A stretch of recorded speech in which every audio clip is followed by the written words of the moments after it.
பாட்டு பாட்டு வேர்பா நவுனா?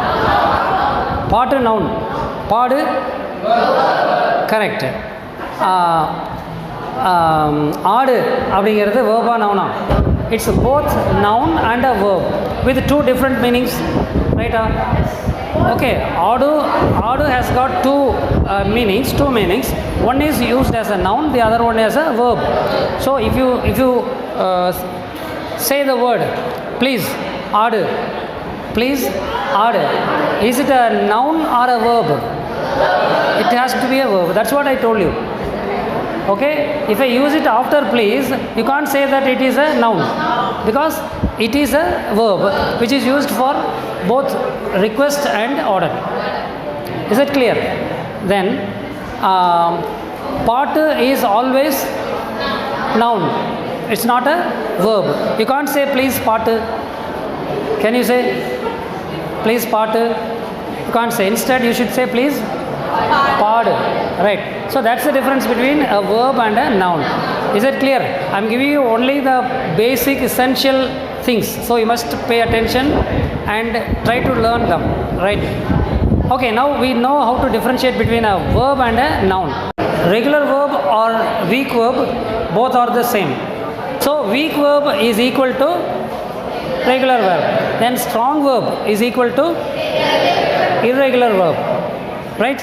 Now we take the term regular, irregular, like that. Okay, now regular verbs are the verbs which have ed ending in V2 and V3. So regular verbs have d or ed in V2 and V3. Now you understand the difference between a regular verb and an irregular verb. Okay, irregular verbs don't follow this rule. It means if you see the V2 or V3, you can't find that there is d or ed attached to that. Am I right? So for write, what are the forms? Write, wrote, written, writing. That's an irregular verb. So irregular verbs have irregular endings in V2 and V3. Write, wrote, written, writing. These are the four forms. So instead of calling present past, change it to V1, V2, V3, V4. Because a word can't represent the tense. Tense is not for the word but for the sentence. Okay, a tense is decided by the sentence, not by the word. So I can give you an example. Suppose the word go. Go is a verb. Go means go. Go can be used in the past tense, it can be used in the present tense or future tense. I didn't go to the temple yesterday. I didn't go to the temple yesterday. Go is used in what tense? The past tense. Okay, I will go tomorrow. Future tense. Okay, I go to the temple every day. Present tense. So you can't assign the tense for a word, single word. So we say V1, V2, V3 and V4. Is that okay? But that is a name. You should know the name, but don't think about the tense in that. Okay, it's only a name without any meaning. Is that okay? Now you know what is the difference between a regular verb and an irregular verb. Can I take it granted? Transitive verbs and intransitive verb. Now can anybody explain what transitivity means? Okay, if a sentence has an object, it is the verb is transitive. But how do you know it's an object? ஆப்ஜெக்டை எப்படி கண்டுபிடிக்கிறது? பூனை எலியை கொன்றது அப்படிங்கிற ஸ்டேட்மெண்ட்டில் எது object? எலி தான் ஆப்ஜெக்ட், ரைட்டு. பூனைங்கிறது என்ன? ஏன்? வை? The cat killed the rat. Now what's the subject? The cat or rat? The cat is the subject. Then second sentence is the rat was killed by the cat.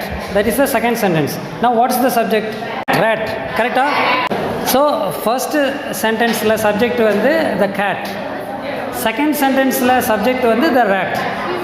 அப்போ second சென்டென்ஸில் இப்போ rat வந்து சப்ஜெக்ட்டுங்கும் போது அது டூவரா? இல்லை தான். Correct. அதாவது ஒரு object கண்டுபிடிக்கணும்னா வேர்புக்கிட்ட என்ன கேள்வி கேட்கலாம்? மறுபடியும் வாட் இல்லை, எதை, வாட் அப்படிங்கிற கேள்வி வந்து ஆப்ஜெக்ட்டுக்கு எதுக்கு கேட்டீங்க? ஆப்ஜெக்ட்டுக்கா? அப்படின்னா சப்ஜெக்ட்டுக்கு என்ன கேள்வி கேட்பீங்க? ஒன்றும் இல்லை, எதை அப்படிங்கிற கேள்விக்கு பதில் எப்போவுமே என்னவாக தான் வரும்? ஆப்ஜெக்ட் தான் வரும். ரைட். அதுவே அக்ரிணைனா எதைன்னு கேட்கலாம். உயர்திணையாக இருந்தால் என்னென்னு கேள்வியை மாற்றிக்கலாம். எவரை. இன்னும் கரெக்ட். எவரைங்கிறது கொஞ்சம் ஃபார்முலா இருக்குது. யாரை. கரெக்டாக? யாரை அல்லது எதை. ஸோ அப்போது ஒரு ஆப்ஜெக்டை கண்டுபிடிக்கணும்னா அந்த சென்டென்ஸில் நீங்கள் என்ன கேள்வி கேட்கணும்? யாரை. எதை அல்லது யாரைங்கிற கேள்விக்கு பதில் என்ன வருதோ அதுதான் ஆப்ஜெக்ட். ரொம்ப சிம்பிள் இல்லையா? எது கேட்கக்கூடாது? வாட் கேட்கக்கூடாது. சரிதானே? வாட் கேட்க முடியாது. ஹூ கேட்கலாமான்னா ஹூவும் கேட்க முடியாது. ஹூ வாட்டுங்கிறது சப்ஜெக்ட்டுக்கும் அதே தான், ஆப்ஜெக்ட்டுக்கும் அதே தான். ரைட். அதனால தான் நம்ம என்ன பண்ணுறோம்? தமிழுக்கு போயிடுறோம். சரிதா? அப்போ ஆப்ஜெக்ட் கண்டுபிடிக்கிறதுனா எதை அல்லது யாரைங்கிற கேள்வி கேட்டிங்கன்னா என்ன கிடைக்கும்? ஆப்ஜெக்ட் மட்டும்தான் கிடைக்கும். எது கிடைக்காது? பட் விச், ஹூ, வாட்டெல்லாம் கேட்டிங்கன்னா ரெண்டும் கிடைக்கும். புரியுதா? ரைட். இப்போ அடுத்த கொஸ்டின் வந்து அப்படின்னா சப்ஜெக்ட் வேணும்னா தமிழில் எந்த வார்த்தையை கேட்கலாம்? கரெக்ட். ஒன்று வந்து யார், உயர்திணையாக இருந்தால். அகரிணையாக இருந்தால் எது. எக்ஸாக்ட்லி, அவ்வளோதான். அப்போ நீங்கள் வந்து டிரைவ் பண்ணிட்டீங்களா? அப்போது எது அல்லது யார் அப்படின்னு கேட்டால் ஒரு சென்டென்ஸில் என்ன கிடைக்கும்? சப்ஜெக்ட் கிடைக்கும். ஒரு சென்டென்ஸில் எதை யாரை அப்படின்னு கேட்டால் என்ன கிடைக்கும்? ஆப்ஜெக்ட் கிடைக்கும். பூனை எலியை கொன்றது. எது யார்? பூனை. சப்ஜெக்ட் தான் கிடைக்கும். எதை யாரை? எலி. நான் என் நண்பனை பார்த்தேன். எதை யாரை? ஆப்ஜெக்ட். எது யார்? சப்ஜெக்ட். ஓகே. எது யார் சப்ஜெக்டுக்காக, எதை யாரை ஆப்ஜெக்டுக்காக. இன்ட்ரான்சிட்டிவ் வேர்புக்கு என்ன இல்லை? ஆப்ஜெக்ட் இல்லை. சிங். சிங் டிரான்சிட்டிவா இன்ட்ரான்சிட்டிவா? இன்ட்ரான்சிட்டிவ். எதை பாடுறது அப்படின்னு கேட்கலாமா கேட்கக்கூடாதா? கேட்கலாம். அப்போ அது என்னவாயிடுச்சு? டிரான்சிட்டிவாகவும் இருக்குது. அப்போ சிங்கிற ஒரே வேர்பு வந்து ஆப்ஜெக்ட் இல்லாமலும் பயன்படுத்தலாம், ஆப்ஜெக்டோடவும் பயன்படுத்தலாம். அப்போ அது என்ன ஆகுது? டிரான்சிட்டிவ் அண்ட் இன்ட்ரான்சிட்டிவ் ரெண்டுமா பயன்படுத்த முடியும்.